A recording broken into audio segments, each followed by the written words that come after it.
This book is called Some Parts Are Not for Sharing by Julie K. Frederico.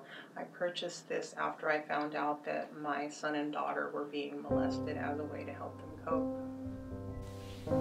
We share all of the parts of our bodies except for the private parts. The private areas are any area a swimsuit covers. They are all called private areas because some parts of our bodies are not for sharing. If someone asks to touch or touches the private areas, say no, and then run to find a trusted adult.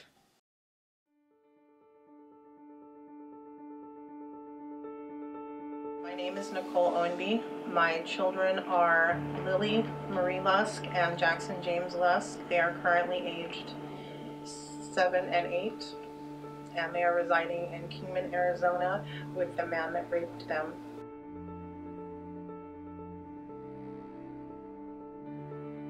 I first found out in October and November of 2013 when my daughter first spoke with my mother. I was gone from the house at the time, and when she was sitting with my mother, she explained that she was hiding from her daddy's wiener and was wondering what he was doing to her butt. My name is Sherry Morenberg. I'm Lily Lusk and Jackson's Lusk's grandmother. When Lily was about 2 years old, Lily came to me and spoke that her dad was abusive to her sexually and said that she had to hide from her dad's wiener. We reported that. Fast forward, when Lily was 4 years old, Lily reported again that her dad was abusing her again, and that whatever he was doing felt like it was going to come out of the top of her head, and took me in the room and showed me when I had asked about visitation for Lily and Jackson.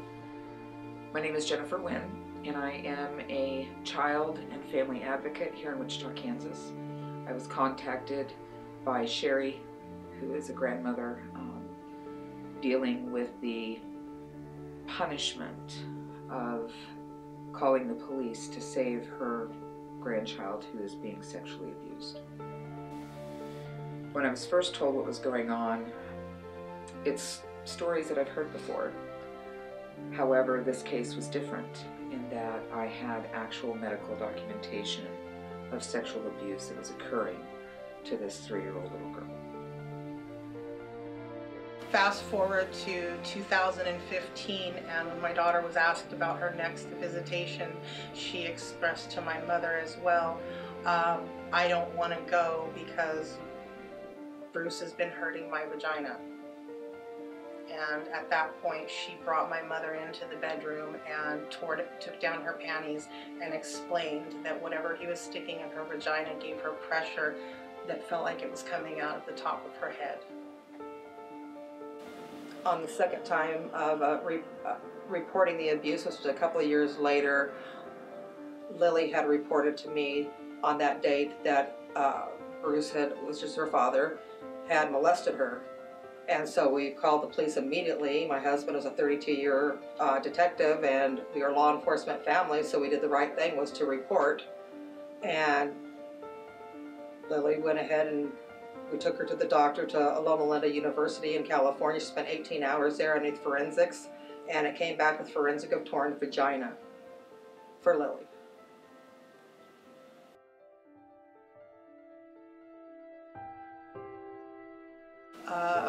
When I took her to the hospital, she was there for 16 to 18 hours, and the hospital themselves is not allowed to touch my daughter because she's forensic evidence, and so they did an exam and sent us on to the state agency that handles forensic findings. And at that time, the doctor explained that she has vaginal tearing and anal fissures.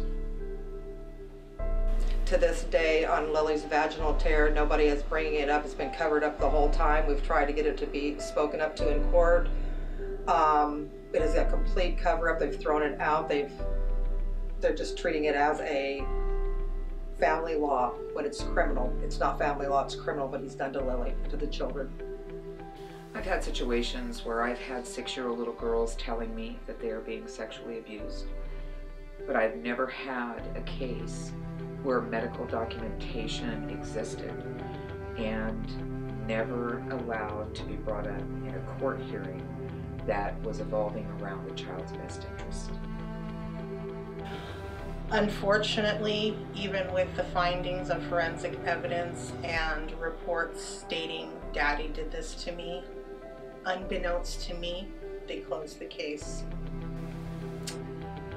I went against court-ordered visitation and refused to bring my children to Arizona. And once Arizona located me, they removed the children.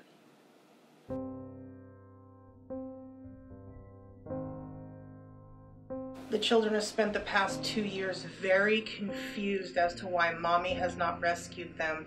In December last year, when I had my son and we were looking at Christmas trees, he looked at me and said, "Mommy, why haven't you rescued me? You're failing your mission."